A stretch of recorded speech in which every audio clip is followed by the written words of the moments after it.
We still have 5 minutes more to go, and let us wait for everybody to join.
So heartening to see that about 2,600 people are eager to discuss strategies of teaching science.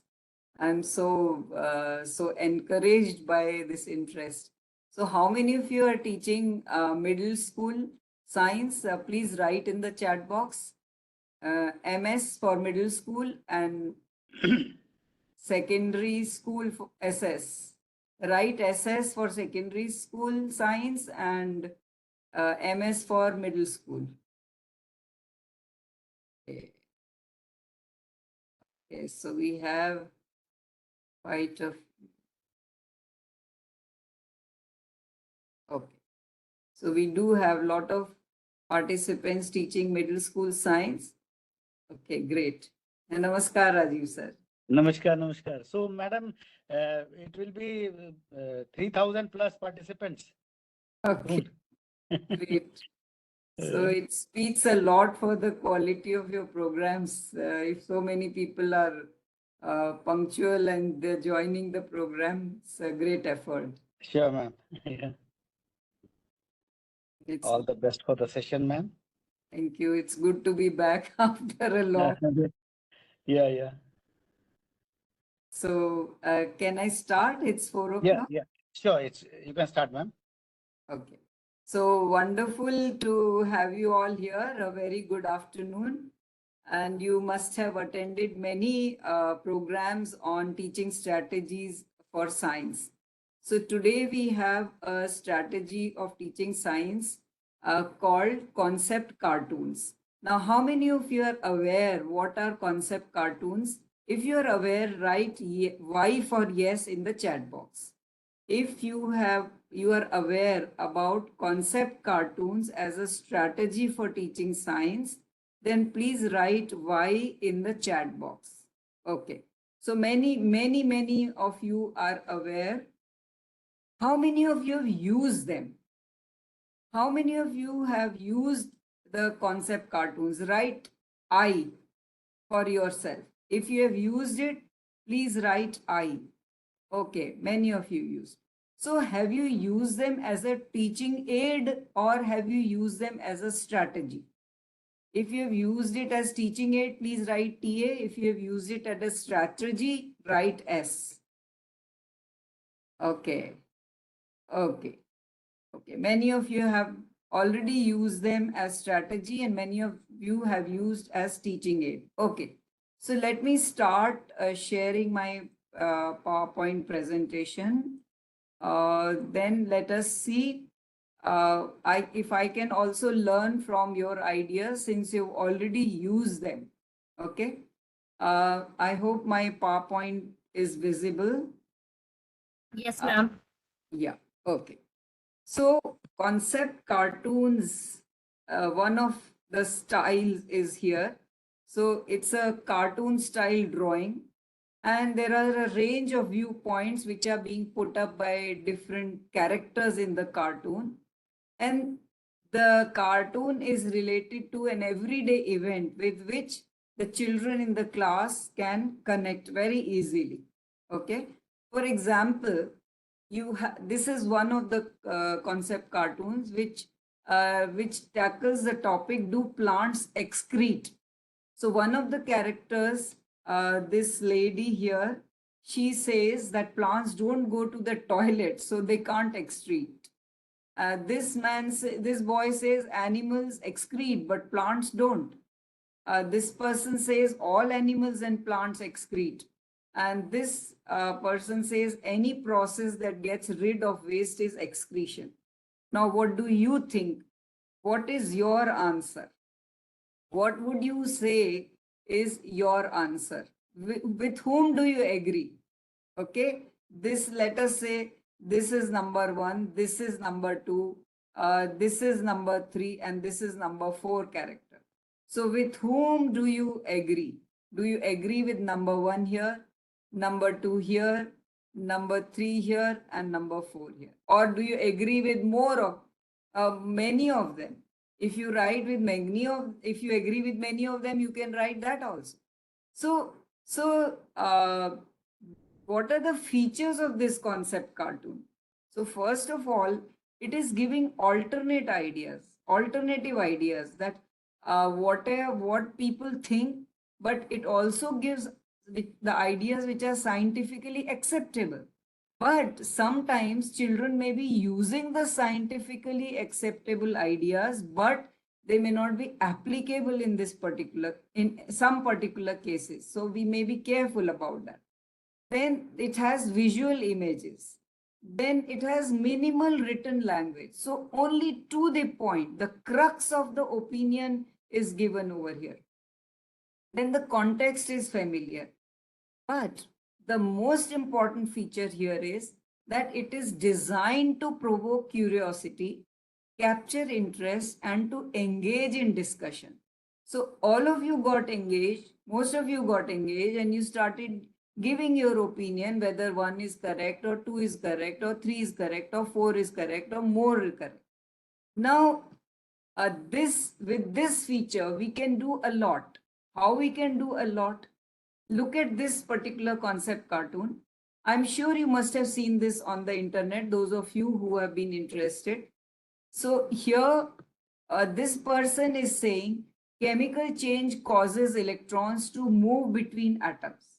This girl says some chemical changes can happen without any electrons moving. Some chemical changes can happen without any electrons moving. Then this person says electrons can move in metals without causing a chemical change. And this boy says chemical change happens because electrons move between atoms. So let this be person 1, 2, 3, and 4. Clockwise, starting from here, 1, 2, 3, and 4. So with whom do you all agree? With whom do you agree? First of all, tell me, did you find this concept cartoon tougher than the previous one, or this is as easy as the earlier one? Is it tougher or it is easier? Write down in the chat box. T for tough, E for easy. T for tough, E for easy. Okay, it is easier. Okay, great. So now tell me, whom do you agree with? One, two, three, sorry, three or four. Starting from yellow person going clockwise. Okay, you all are agreeing with three. Why don't you agree with the first one? Chemical change causes electrons to move between atoms. Don't you agree that chemical change causes, isn't there electrons moving between the atoms? So why do you think, why don't you agree with one? Why don't you agree with one? Can somebody write in the chat box? Yes, please. Since we cannot speak to each other, you write in one sentence, why don't you agree with one? In every chemical change, electrons move between atoms. But the point is that if you don't agree with any opinion, you should be able to justify. Then the second verse says some chemical changes can happen without any electrons moving. So agreed that this is not correct. Third is chemical change happens because electrons move between atoms. Okay, so you're saying that you don't agree with one because probably you say that it is not the chemical change which causes the electron to move, but it is the movement of electrons which is causing the chemical change. And then the last one says electrons can move in metals without causing a chemical change. So don't you agree that electrons can move in metals without causing a chemical change? Because metals are known for a lot of free electrons and they are always moving. So why don't you agree with number 4? So the point is that when we are engaging in concept with concept cartoons, to be able to first to select a particular opinion with whom we agree, and then when we try to justify, that is when we are reflecting, that is when we are thinking critically, that is when we are looking at our thinking very very minutely. And this is what makes us review the concepts that we have, again, check them again and again, and if somewhere we have a doubt, we can probably relearn and restructure our ideas. So the benefits are that these are excellent activities to promote discussion. Unfortunately, we are not able to discuss orally, but I'm sure you are able to get involved by writing in the chat box. Then it encourages learners to find out what they know, partly know, and do not know about a specific idea or concept, right? Then it is a very good instrument to give us evidence of thinking, because when your children will tell you that they agree with something, you know this is what they're thinking, and then when they tell you why they're thinking like that, you are able to understand that what is going on in their mind. And this evidence of thinking is very very important. And why it is very important, or why the concept cartoons are specially able to contribute in evidence of thinking, because they are non-threatening. Can anybody write in the chat box why they are non-threatening? Rather, you compare it with direct questioning. When I ask that what is a chemical change, or directly I ask you that what happens to the electrons, is there electron movement between atoms in a chemical change? If I ask you directly, calling you by name, or I show you this concept cartoon and ask you to agree with one of the people in the cartoon, which one do you feel is non-threatening and why? Certainly concept cartoons are less threatening because it's not about you, it's about somebody else with whom you're agreeing or disagreeing. So a student doesn't feel threatened that he is under judgment. Somehow that person who's being judged has got transferred to the cartoon characters. And that is why this is a good method to create a non-threatening environment in the class where the children can very frankly come up, because it's not about them, it's about somebody else's opinion. And then it is also thought provoking, because they are uh, they they are like here only in person one's opinion and person three's opinion, you see they're quite close by. So when a student is reading the statement of person one and statement of person three, that student is compelled to read the statements twice and understand the difference between the two statements, and then evaluate that which one will he go by. And then he must think in his mind that why is he choosing number 3 and not number 1. So, and then the question will come to his mind that even what person 4 is saying is also correct, because the metals have so many free electrons which are roaming around here and there. So am I missing something? That the student will think again. So then he might think, oh, is it every electron in the metals that is moving, or is it only the valence electron which is moving?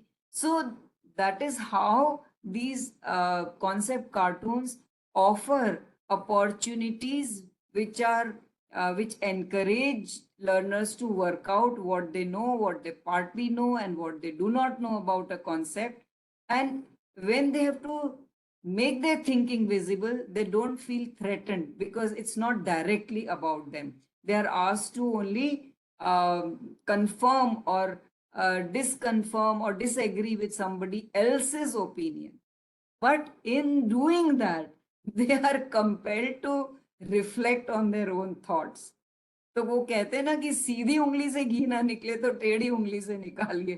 तो वही बात है यहाँ पर कि हम टेढ़ी उंगली से निकाल रहे हैं, बट वो टेढ़ी उंगली भी बड़ी इंटरेस्टिंग है। तो इसके पीछे फिलॉसफी क्या है? इसके पीछे फिलॉसफी ये है कि cognitive conflict always generates learning readiness. जो हमें पहले से आता है उसके उससे अलग हटके अगर कोई चीज हमारे सामने ऑफर की जाती है, तो हमें एक कुछ गड़बड़ सी लगती है, और हम उसको बार बार सोचते हैं कि हम तो ऐसा सोचते थे, पर यहाँ ऐसा लिखा हुआ है। फिर से पढ़ते हैं उसको, ध्यान से पढ़ते हैं, फिर देखते हैं कि अच्छा स्टेटमेंट 1 और स्टेटमेंट 3 भी बड़े सिमिलर से हैं, तो कुछ गड़बड़ है, there is something conflicting here. And that is what forces the learner to get ready. The mental status becomes that of a ready learner. The second thing is that these concept cartoons involve a lot of research into common areas of misconceptions in science, and they draw from there different options that are given in the concept cartoon. So that is the philosophy, involving common misconceptions so that they can be clarified very easily, and also generate that cognitive conflict so that the learner is ready to receive. You see, it's very important that the learner is ready to receive, because I say that today's teenager, the learner, is not a teenager but a screenager, because there is always a screen. There is a mobile screen, there is a TV screen, there is a laptop screen. The child is always surrounded by screens, and there is a bombardment of information. So how do you create space in that bombardment of information? You to create space by creating that conflict, because then only the student pauses and looks at his thinking. So concept cartoons are a very good opportunity or tool to create learning readiness by generating cognitive conflict. Now, as teaching aids, you have probably used them at the beginning or partway through a unit to do what? To gain an indication of the range of students' ideas within the class, because you are learning that what are their ideas about the given given situation. Probably you've also used to identify areas of misconception, or you might have used it as a starting point, which is stimulating for further investigation, or you might have used it to offer a challenge that may lead to restructuring of ideas. You might also have used the cartoon at the end of a unit to assess whether the learning has taken place or not. So, when you have used any one of these, you have used the concept cartoon as a teaching aid. But today we are interested in learning how to use it as a strategy, right? So, there are 5 steps to using it as a strategy, because you are all familiar with the strategy of 5 E's. So let us see how we can use concept cartoon as a strategy using the 5 E's. So first we engage and elicit, then we explore, then we go to the explain stage, then we go to the elaborate stage, and ultimately we come to the evaluate stage. So let us take an example and understand how we can employ this strategy with a particular concept cartoon. So first stage is engage stage, and in this stage, how do you start? You make groups of 5 or 6 in your classroom, divide the class in groups, and then you introduce the concept cartoon. But you don't just directly come to the concept cartoon, you state it with an intriguing story or an interesting demonstration or a baffling question, which creates space in their mind, right? And then you get their responses on the ideas shown in concept cartoons, and then ask for reasons why they're choosing a particular opinion as the correct one, and then ask them to write the predictions and reasons in their worksheet, or you may write it on the board. And then that is how you are identifying the prior knowledge. So, supposing I want to engage and elicit a class on a particular topic. So I say that there was once this character called Mario, and he had a very special, beautiful class of 6 characters. One was Snoopy, then Mickey Mouse, and then Scooby Doo. There was Tom, Jerry, and Donald Duck. Now, in this class, the Mario brings a beaker with water and some crystals of potassium permanganate, and he asks his class what would happen when dropped in water. So his class of cartoon characters replied this. What did they reply? Jerry, when asked what will happen to the crystals dropped in water, Jerry said only the water molecules will move. But Tom said, are you sure? I think the crystal molecules will stay wherever they are. Then Mickey Mouse said, no, no, both the water and crystal molecules will move all over the container. Donald Duck says, I think the crystal molecules will try and move to all corners of the beaker. So now you ask the children in your class that what do you think? Okay. Now, when they've told you that with whom do they agree, you are obviously going to ask them that why do you agree? They will give you the reason, as we just discussed, that what all do we do in engage and elicit stage. So when they're telling you why they agree with one of them, you are learning about what they think and how they are thinking, because they're making their thoughts visible when they speak to you. And then if we go to the next stage, that is the explore stage. So how do we execute this stage? So we ask the students to state the problem. How do they state the problem? Supposing there is a group who agrees with Jerry that only the water molecules will move. So what problem will they state? Do only the water molecules move? So they have to find out the answer to this problem, or whatever they thought is the correct answer, they write it as a problem statement. And then they design an experiment to confirm that, or they go further in the discussion. Then sometimes it is possible that we engage them in exploring further by asking them to change one variable. So some group might say that, okay, I want to see not how potassium permanganate crystals will behave, I want to see how ice will behave when put in water. Does do ice molecules also move all over?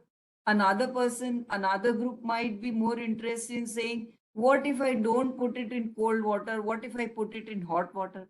The third group might be interested in saying that, okay, potassium permanganate crystal, but what if I put a blue crystal?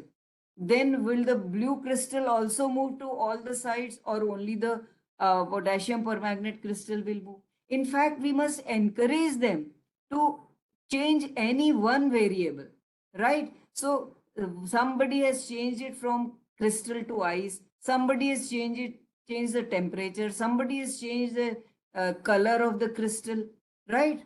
So that is how we can make them get deeply involved in thinking and reflecting. Then they carry out the experiment and ask them to record their observations on the worksheet and what inference did they make from the result. And then they compare the results and ideas within the group. And what does the teacher do, or what do we do?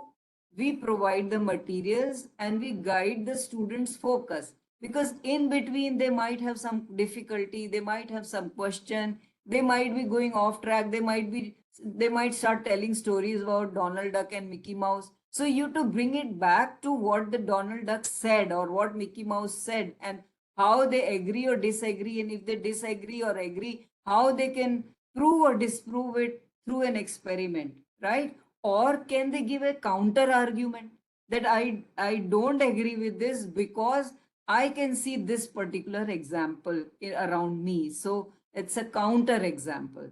It opposes what the statement is. So in this stage, basically what we are doing as a teacher, we are providing common set of concrete experiences, because almost all the groups are doing similar experiment, though their problems might be slightly different, but they're definitely doing, they're getting mainly the similar kind of experience. Then they're discussing their ideas, comparing their ideas. So it's cooperative learning. They are bouncing off their ideas with each other. And they're also seeing how others are thinking and why they're thinking. Because when you ask for the reasoning why they're thinking, everybody else is listening. And when you listen to how other people think, you also learn new things or learn to think in a different way. And that is the joy of cooperative learning. And then restructuring of prior knowledge and thinking structures.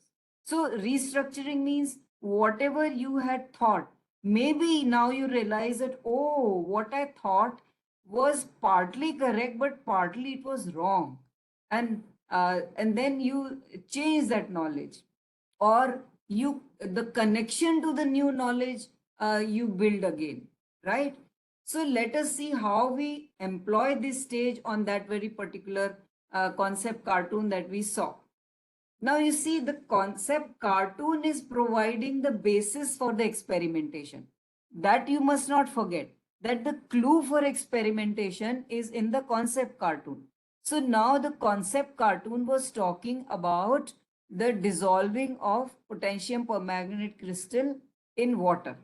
And supposing you are one who, you are in the group who agrees that potassium permanganate crystals will move. Okay. So now you're doing that experiment.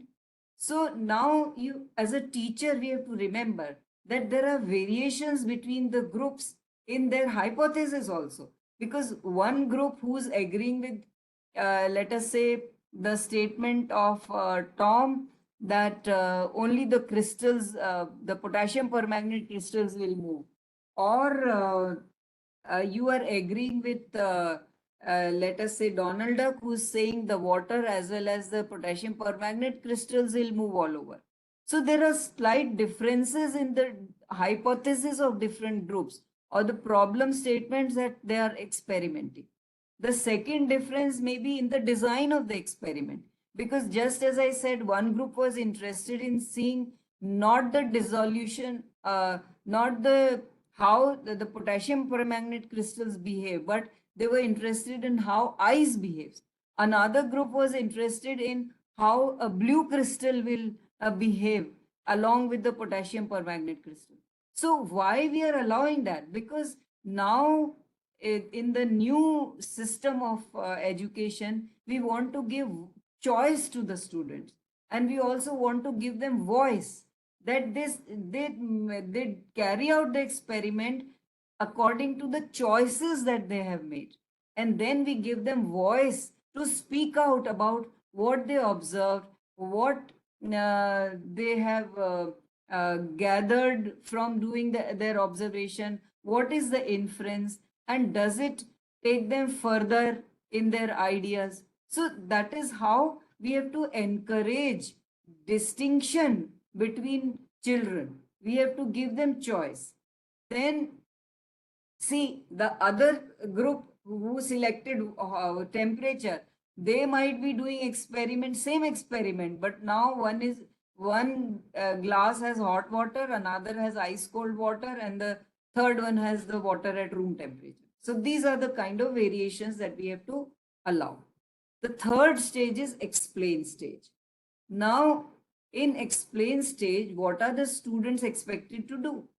They are supposed to articulate what are their observations, their findings, their ideas. There might be some questions which are coming to their mind. They should articulate that. And then they have to also say if they have assumed something. Okay. Then the then they're also expected to answer questions which are arising from other students' observations, or maybe the teacher is asking something. Then what does the teacher do?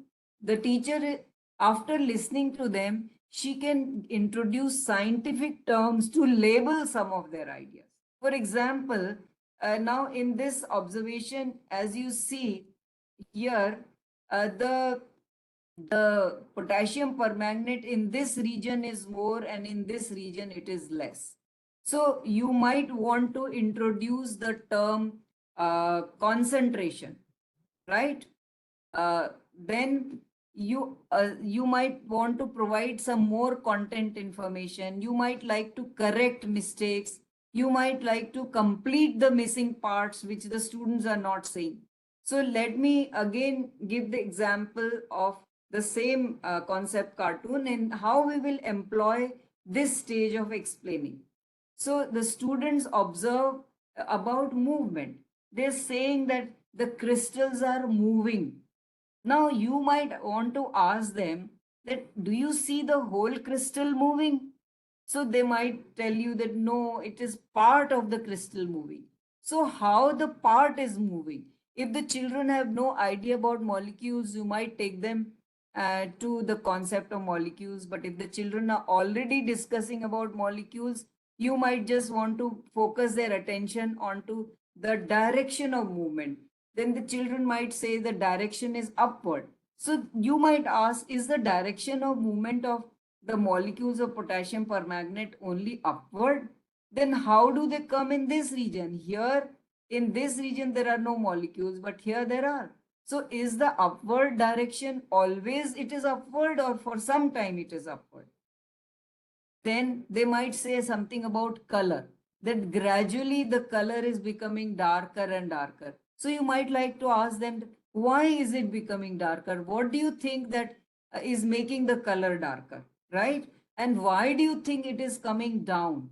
So can you say that there is something common in the way there is movement from here to here, or in the way there is movement from here to here, or the way the movement is from here to here, and how this particular color is different from this color? Then they might tell you that this is all same everywhere and this is not same everywhere, right? So then you might like to so through your questioning you are guiding their thoughts in a particular direction where you want to take them. You might then explain to them about concentration, that anything in nature, any fluid tends to move, or molecules tend to move from higher concentration to lower concentration. And then you might give this process the name diffusion and tell them, can they define diffusion, right? So, like this, you have made the children engaged. You have seen what is their prior knowledge.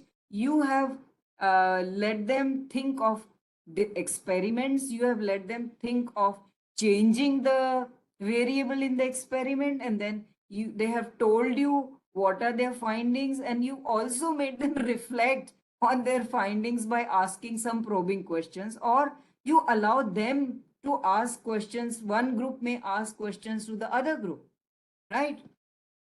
So now you may ask them to check whether the results confirm their claim. So one of the groups had said that crystal molecules will try and move to all corners of the beaker, right? So now ask them, what is their finding? So they will say, it did not confirm our claim because we did not see the molecules moving. Some group may say that yes, crystal molecules are moving to every corner because everywhere the pink color has become. Then you will ask them, did you see the molecules moving? Then they will be forced to say that no, we did not see the molecules moving, we only saw the color moving. Or the children themselves might say that no, our results do not confirm our claim because we can't see the molecules moving. Then another group had said both the water and the crystal will move all over the beaker. So now what is their finding? They might say the experiment did not confirm our claim because we saw only the crystals move. We did not see the water move, right? So now here there is a problem that none of them saw the water molecules moving. Some of them claim that crystal molecules are moving, and that they conclude only because the color is spreading. So now we can ask them that can you think of a way to can you design an experiment which can tell us whether water molecules are moving on? So you see, this is how, out of the need of the situation, out of their observations, we are taking them further. We are not imposing from our side, we are not bombarding them with information. Because when we give them just information, they don't know how to use it because there is no need for them to use it.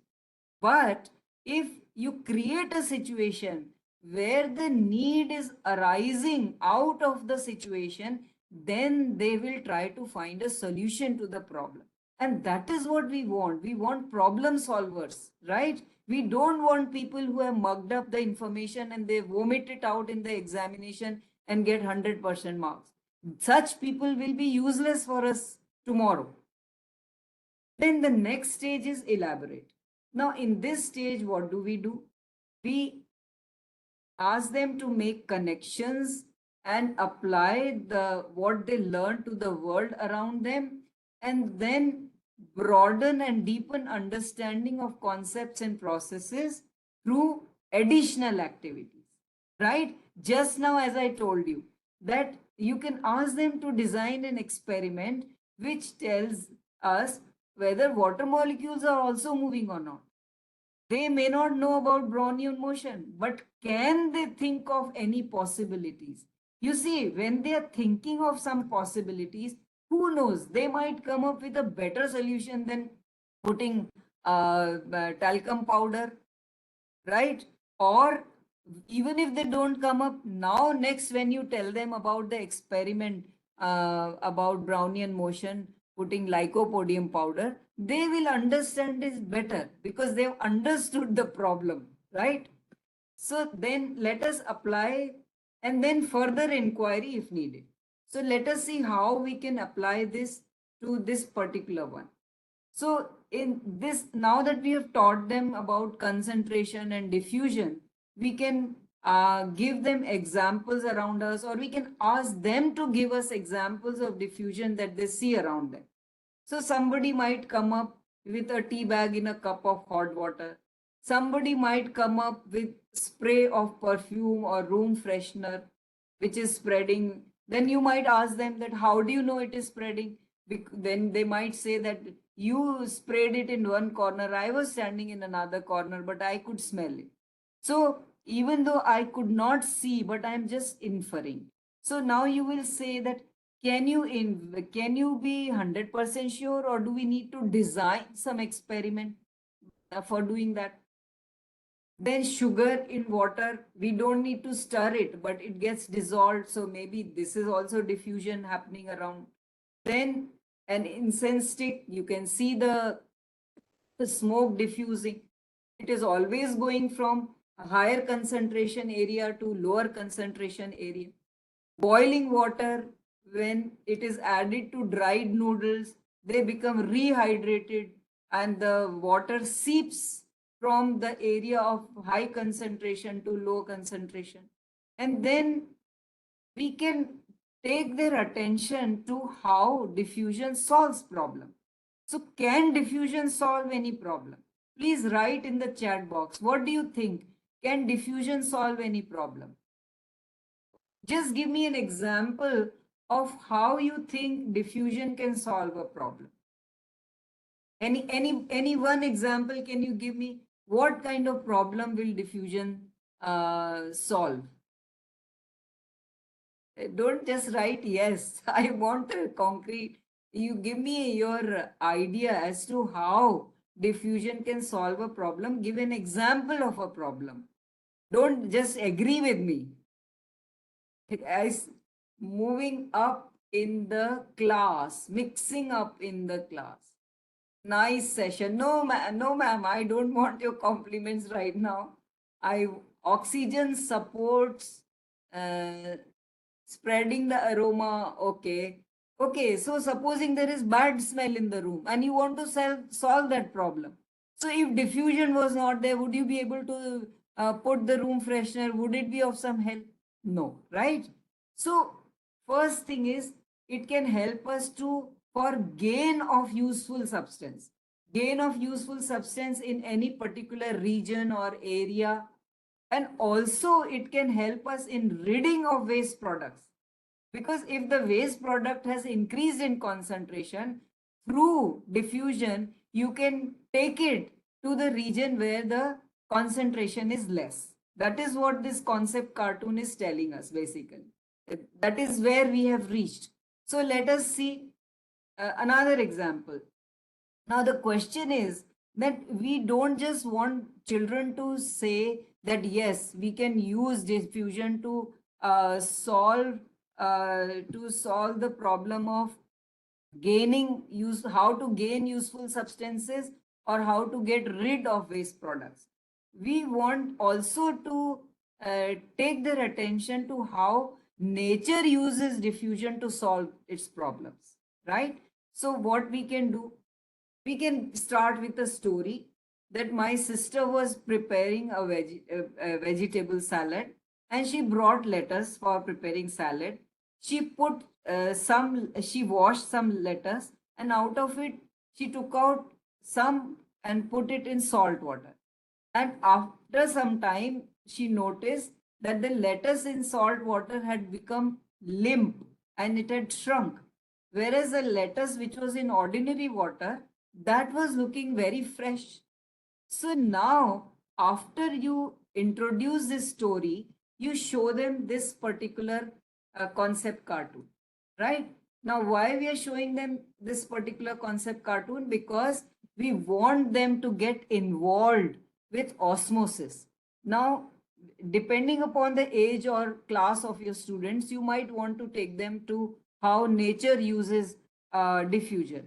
So now Strawberry is saying the salt killed the cells in leaves, and that is why in salt water the lettuce has shrunk or it has got spoiled.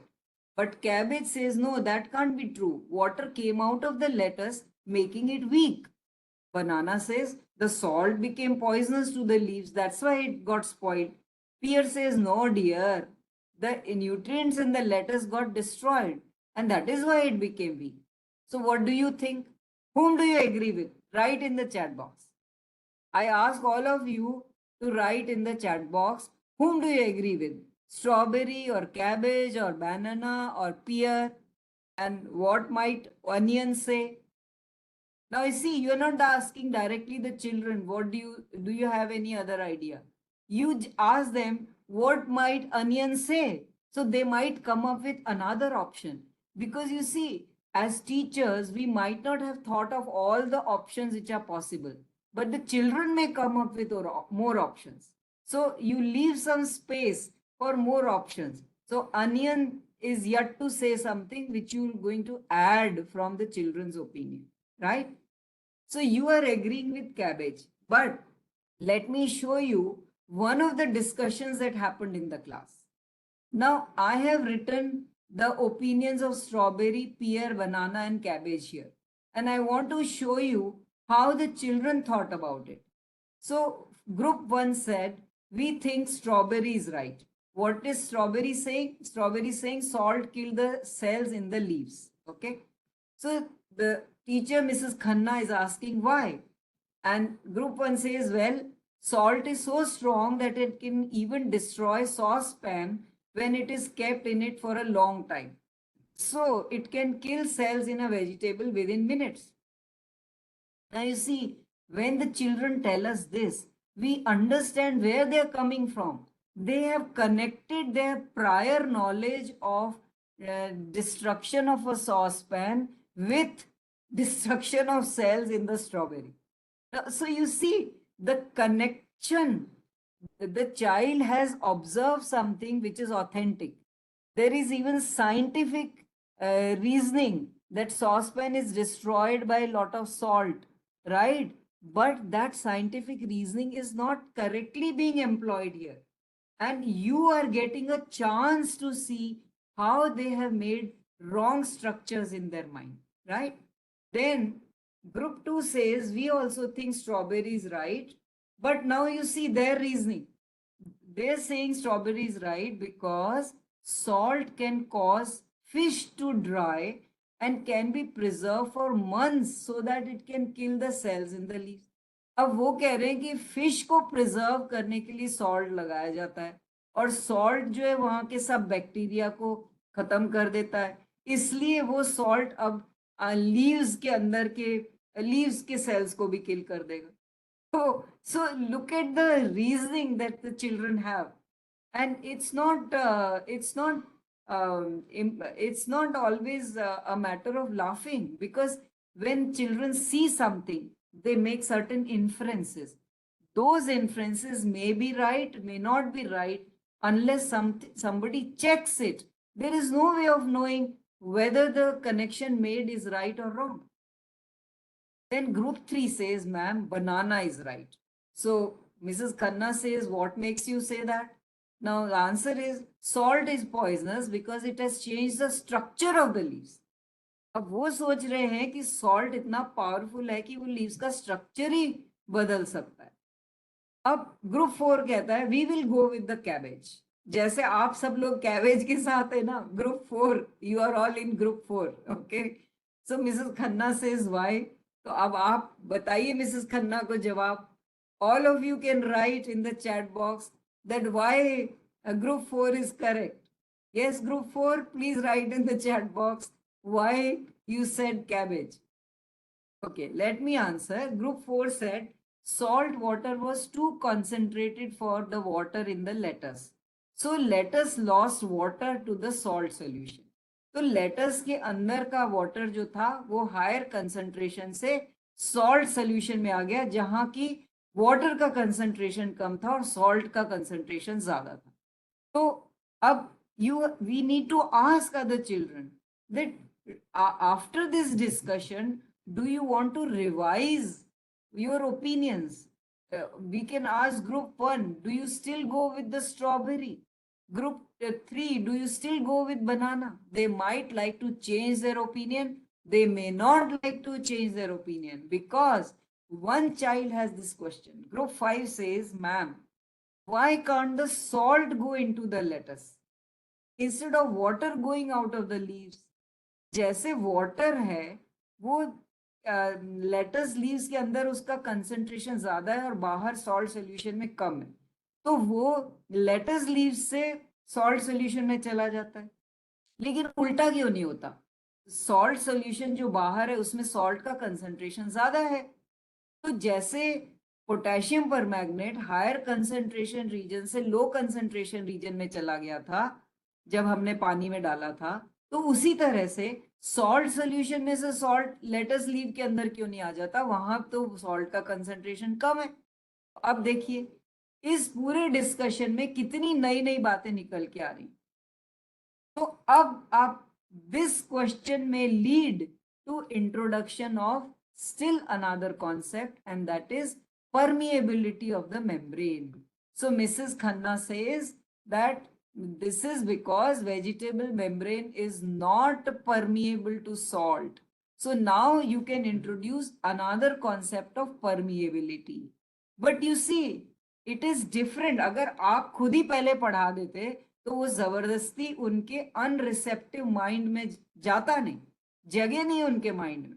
मगर अब उनके question से जब आप answer दे रहे हो तो उनके माइंड में ऑलरेडी जगह है आपकी बात सुनने के लिए, और आप नहीं भी बताओगे तो वो जवाब खोजेंगे, क्योंकि अब उनके दिमाग में वो कीड़ा काट रहा है ये वाला कि सॉल्ट क्यों नहीं उल्टी तरफ जा रहा, वाटर ही क्यों उधर से उधर आ रहा। ठीक है, अब इस कॉन्सेप्ट को आप कहाँ तक ले जाना चाहते हो? क्या आप चार्जेस की बात करना चाहते हो कि भाई जो सॉल्ट है उसमें आयंस होते हैं, वो चार्ज होते हैं, और जो मेम्ब्रेन है वो चार्ज पार्टिकल्स को नहीं जाने देती? तो it is up to us that depending upon the level of the students, up to what depth we want to deal with a particular concept. Then the last stage is evaluate stage. Now at this stage, we want to assess what has been learned. And then we also want to assess that where the remedial action is needed, right? So let us look at the same example. Now for assessment, you are giving them another concept cartoon with a story. What is the story? That Arushi in the class, she thought of a new experiment. So she cut potato strips of equal size and she took 4 beakers. In one beaker, she took distilled water. In another beaker, she took 1.7% salt solution and she named it as beaker A. In beaker B, she took 3.4% salt solution. And in beaker C, she took 6.8% salt solution. And then she put 3 potato strips in each of the beakers, right? What would she find? And why would she find that? Right? So this is the story and this is the situation that you have given for assessment, but you're not asking for direct answer. You have given them this concept cartoon. So ask them, what do you think? So Rakshit is saying potato in solution A will shrink the most. Deepali says no, the potatoes in solution C will shrink the most. Ria says potatoes in solution A will be most tender. Jogin is saying potatoes in solution A will lose more mass.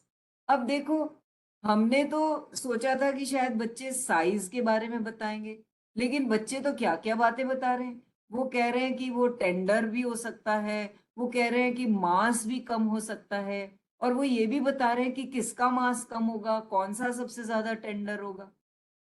So now you write in the chat box, whom do you go with? You can agree with more than one person also. So please write in the chat box the names of the people with whom you agree. Names of the people in this concept cartoon, with whom do you agree? Please write in the chat box. Right now, don't write nice session. Please write the answer to what I'm asking. Okay, Rajiv ji is saying it is Jogin. With all of them, Jogin. Okay. I should go with Deepali. Okay. Most of you are going with Jogin. Okay. Deepali, Jogin. Okay. Okay. So now you see this. The children have already learned that the salt is not going anywhere because vegetable membrane is impermeable. What will move is water. So water has higher concentration where? Inside the potato. and outside salt is more, water concentration is less. So it will go from potato to the salt solution. But where is the water concentration minimum? In beaker C. So it should go, the potato should shrink maximum in beaker C. And if the water has gone out, the tenderness will be more in C, not in A, because water is what keeps the vegetable straight. And if more water goes out, then it will be losing more mass. So Dipali is right and everybody else is wrong. Correct. So this is how you have assessed whether they've understood the basic idea of diffusion, that the movement will be from higher to lower concentration, whether they have understood that vegetable membranes are impermeable to salts or ions, and um, whether they have understood that what keeps the vegetable strong, when does it become limp, and when something will go out, definitely mass will change. So all these four concepts you have assessed using this concept cartoon, and everything is on the topic of diffusion, right? So depending upon, if most of your class is making a mistake and they're going with Jogin or the Riya or Rakshit, then you need to take remedial action, right? Now, the success of this strategy, this whole strategy of using concept cartoon, is dependent on three factors. One is that the concept cartoon itself must be very attractive, very beautifully presented, very interesting characters should be there. Number two, the statement should be very right. They should be able to include those particular specific areas which generate cognitive conflict, which address the common misconceptions. Otherwise, it will not be useful. The second most important thing is how you allow the classroom interactions. You have to be open to the ideas of the children. You have to give them ample time to reflect and to investigate, to be able to make inferences, to compare notes. You have to give them voice, choice, and agency. And then you also have to take cartoons which allow for experimental investigation, or which will allow them to make some surveys. Even if experimentation is not possible, but they might make some surveys. Okay. So why I'm saying that the strategy or the concept cartoon is extremely important? Because unless your strategy structures in the struggle, what kind of struggle? The struggle where they resolve their cognitive conflict. जो उनके दिमाग में दुविधा है, वो आप उस दुविधा को जगा पाए या नहीं, आपने जल्दी से जवाब तो नहीं दे दिया, आपने उनको मेंटल स्ट्रगल करने दिया कि नहीं करने दिया. जब तक बच्चे मेंटल स्ट्रगल नहीं करेंगे, जब तक उनको नीड नहीं महसूस होगी उस कॉन्फ्लिक्ट को रिजॉल्व करने की, आप चाहे कितनी भी इंफॉर्मेशन डाल दें वो नहीं सीखेंगे. क्योंकि हर बच्चा तभी सीखता है जब उसको जरूरत होती है. बच्चा लर्नर डिसाइड करता है कि हमें क्या सीखना है, कब सीखना है, कहाँ सीखना है, कैसे सीखना है. हमारा सिर्फ काम है उन सिचुएशंस को क्रिएट करना. तो if our concept cartoon is able to create that situation where they will struggle with cognitive conflict, then only they will be compelled to learn, right? So we have to create situations where they must construct or deconstruct their already existing ideas, and they must struggle. But struggle where? Not in how to acquire the knowledge, but how to use it, how to organize their thoughts, and how to think about that knowledge. You see, it's very easy for us to tell them everything about diffusion, about concentration, about how fluids move. But वो उन्हें रट्टा ही लगाएंगे फिर वो exam के लिए. But if you compel them through situations, and you compel them to struggle, to take a stand, whether they agree with this or that, and why they agree, and if they don't agree, why don't they agree? By doing this process through concept cartoon, you are making sure that they struggle with their existing structures and knowledge in their mind and arrive and evaluate, after evaluating, arrive at the correct conclusion. And so you see, struggle is not about making things hard for your students. It is about ensuring that they think about some specific parts of a concept which are troublesome to master or which are very important to master, जिनकी तरफ ध्यान नहीं गया होगा उनकी तरफ आपको ध्यान दिलाना है। और वो तभी हो सकता है जब उनको आप स्ट्रगल करने दें। जैसे मैं आपको एक लास्ट एग्जांपल देती हूँ। मान लीजिए आप इंसुलेशन का टॉपिक पढ़ाना चाहते हैं। अब आप कैसे स्ट्रक्चर करेंगे स्ट्रगल को? आप इस कॉन्सेप्ट कार्टून को देखिए। इस कॉन्सेप्ट कार्टून में क्या दिया हुआ है? स्टूडेंट ए बोल रहा है डोंट पुट द, अब बात क्या है, सवाल ये चल रहा है कि is it wise to put a coat on a snowman if you want to stop him from melting? तो स्टूडेंट ए कहता है don't put the coat on the snowman, it will melt him. अब आप मुझे बताइए कि अगर ये स्टूडेंट ए कह रहा है कि don't put the coat on the snowman, it will melt him, do you agree और disagree with him? Please write in the chat box. A for agree, D for disagree. Please write in the chat box. A for agree, D for disagree. Okay. So if you agree, that means you think that coat will supply heat and therefore the snowman which is made of snow will melt. So is coat for supplying the heat, is it a misconception or correct idea? If it is a correct idea, write C. If it is a misconception, write M. Do you think that coat will supply heat? Because option 1 says, don't put on the coat, it will melt him. That means if you had put on the coat, it will supply heat. Do you think it's right or it's a misconception? It's a misconception. Coat does not supply heat. Then student C says, I don't think the coat will make any difference. Do you agree or disagree? Please write A or D. Agree. Coat will not make any difference. So again, that's a misconception. That's not right logic. Student B says it will keep him cold and stop him melting. So do you agree or disagree with student B? A for agree, D for disagree. Now you see how you have structured the cognitive struggle. I'll give you an example. See, the student thinks that we put clothes on to keep warm as clothes are an insulator. तो बच्चे के दिमाग में क्या है कि insulator gives us heat. लेकिन दूसरा thought आ रहा है we wrap things up to keep them warm.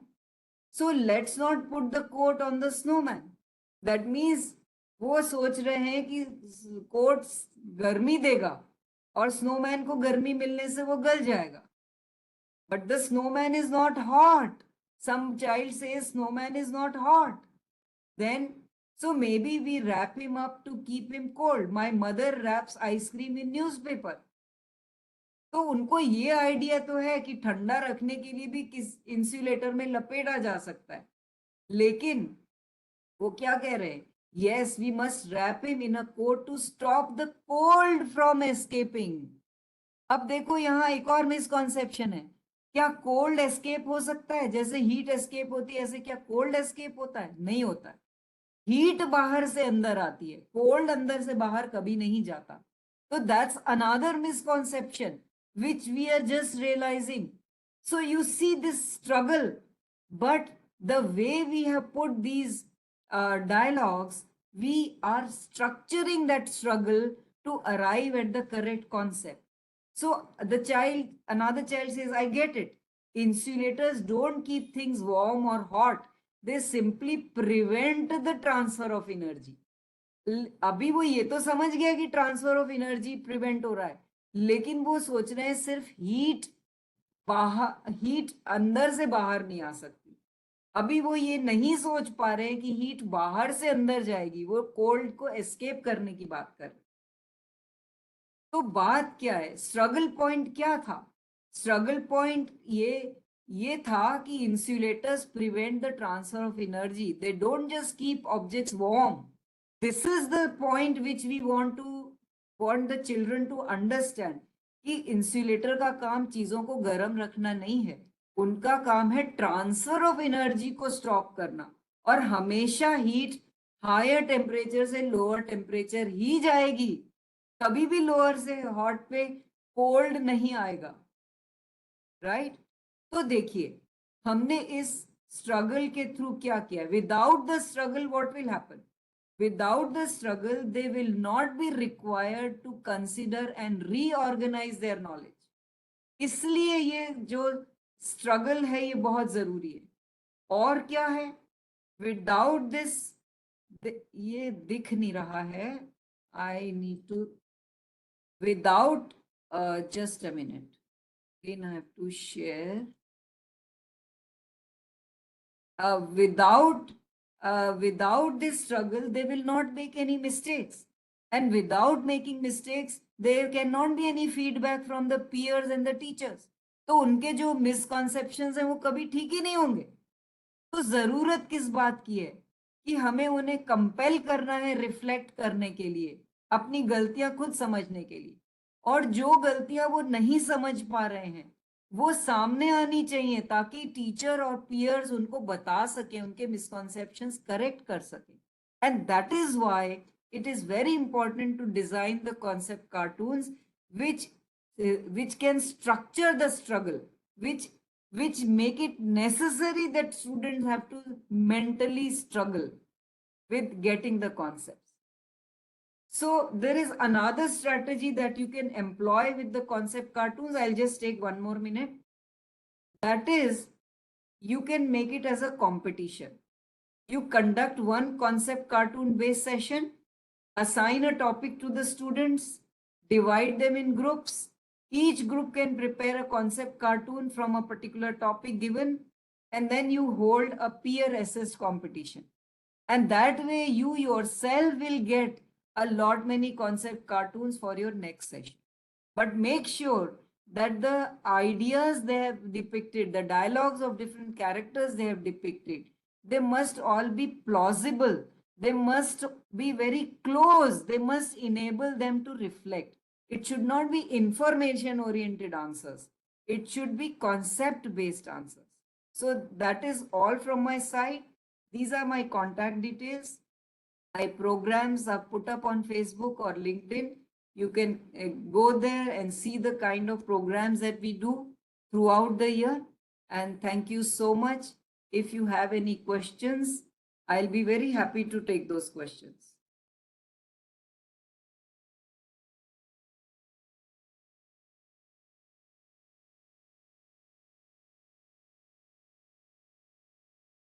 So if you have any questions, I would love to answer those questions.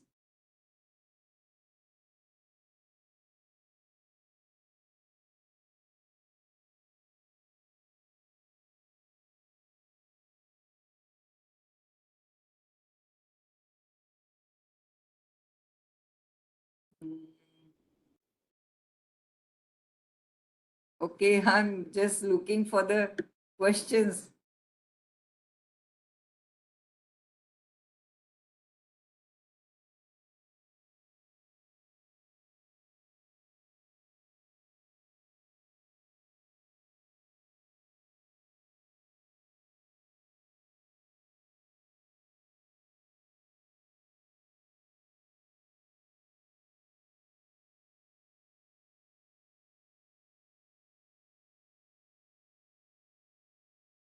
So if there are no questions, then I'll just wait another moment for the questions.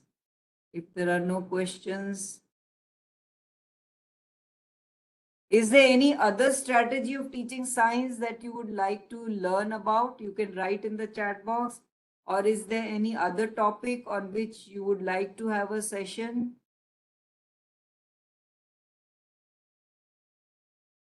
You can write in the chat box. I could take it up in the next Yes, you can definitely use it in primary classes also. You can make the concept cartoons yourself. Um, from your experience, you know what are the misconceptions. So you can make your own concept cartoon.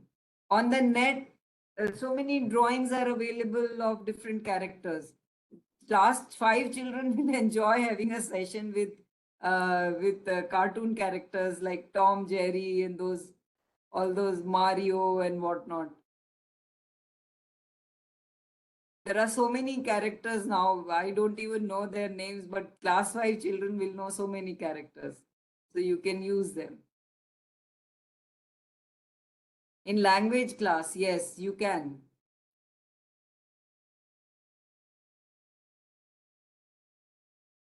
In language class, yes, if there is a grammar usage of something which is very close, sometimes children make mistakes. So those kind of options you can give, or interpretation of a particular sentence's meaning. You can give many interpretations, or anywhere there where you think that there are many misconceptions every year, where children struggle with their thinking. Any subject you can use them.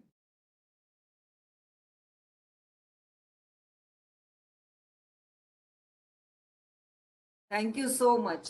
Thank you so much for your appreciation. And next time we will come up with some other topic.